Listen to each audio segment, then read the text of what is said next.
One of the things that's a little bit frustrating about this hearing, and I apologize, well, I feel a little bit sorry for you, is that you've expressed concerns about some of the civil service protections. And so people back home understand civil service protections are very important, because if we didn't have civil service protections, you could wind up in in an agency like the IRS or something, firing anybody who wasn't on the right side politically.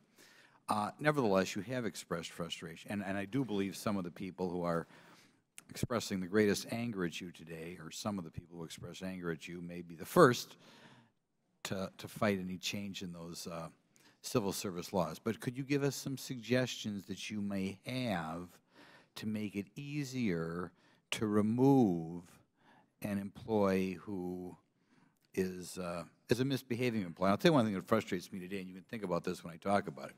We have a situation in which people are just behaving in outrageous conduct. I mean, something's just, you know, something, if a late-night talk show host made it up, you wouldn't believe it, but it really happened, apparently. So things that are obviously wrong. It makes me wonder what's happening if we just have employees who aren't doing a very good job at their job, right, where it's a little bit more subjective. But could you give me any suggestions you'd have for changing the civil service laws? If you looked at giving us the same exemption as the FBI, I think that we then would be able to make sure that the penalties were appropriate. And what would you think an appropriate penalty is for this behavior? I think this is outrageous behavior, and that, knowing the facts of the case as I do, without having to be concerned with the appeal rights and being able to sustain it in a Merit System Protection Board, I believe that some of the behavior would raise to the level of removal. By removal, you mean they should be fired? Just like Cartagena, yes. Okay. Just because you kind of dance around, could you just describe to the public today why you feel this behavior was wrong, so I get a sense? Why is this bad behavior? Could you explain in your own mind? It's wrong on a number of levels. Start with prostitution itself. You know, human trafficking is like the second highest illegal market besides drug trafficking. Look at all the efforts that the government has been putting into, especially in recent years, to go after the human trafficking threat. That's number one. Number two, it is so far away from the type of conduct and ethical behavior that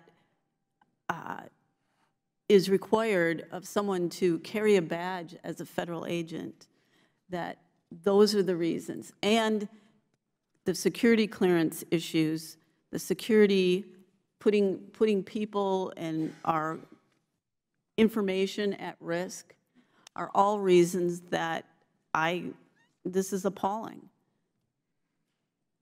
It is appalling. When I read this stuff, is it right that some of this stuff was maybe brought to the attention, or we were aware of, by Colombian authorities? They were aware of this? Actually, the Colombian authorities, by the time this was discovered on the corruption of the two police officers, the Colombian National Police did a great job in helping us convict them, and also they removed a number of Colombian National Police officers who were involved in this same activity. Okay. I'll ask the same question to Mr. Horowitz there, because he seems a little. Could you comment on how you feel we should change, with still keeping protections for people, but change things a little bit so that we maybe had a little, not just outrageous conduct, but even competent conduct out of the DEA? Well, within the current structure, there needs to be prompt reporting, prompt investigating, prompt disciplinary action, and follow-through. I mean, that's within the current structure. That can be done. You mentioned the Colombian National example. Those events that were learned about from the Colombian national officers who were corrupt and disclosed the information related to the 2001-2004 events. All of the DEA officials involved in those events down in Colombia said nothing about it. Think about it. It was learned 8 years, 6, 7, 8 years later when corrupt Colombian national officers disclosed it. That's a problem, a serious problem, that no one thought that that was reportable to headquarters and that there needed to be follow-through. Whether it's the current system, frankly, whether it's under an FBI regime, that was the fundamental flaw there, right? No one thought it was important enough or serious enough to raise to headquarters. Well, it's good that the Colombian people had a little higher standards. Well, these were the corrupt officers. Right, but I mean, eventually that they felt there was something wrong. Right, that they felt it was wrong, and once they, of course, got arrested, they were more than happy to come in and report out on what had occurred. Thank you.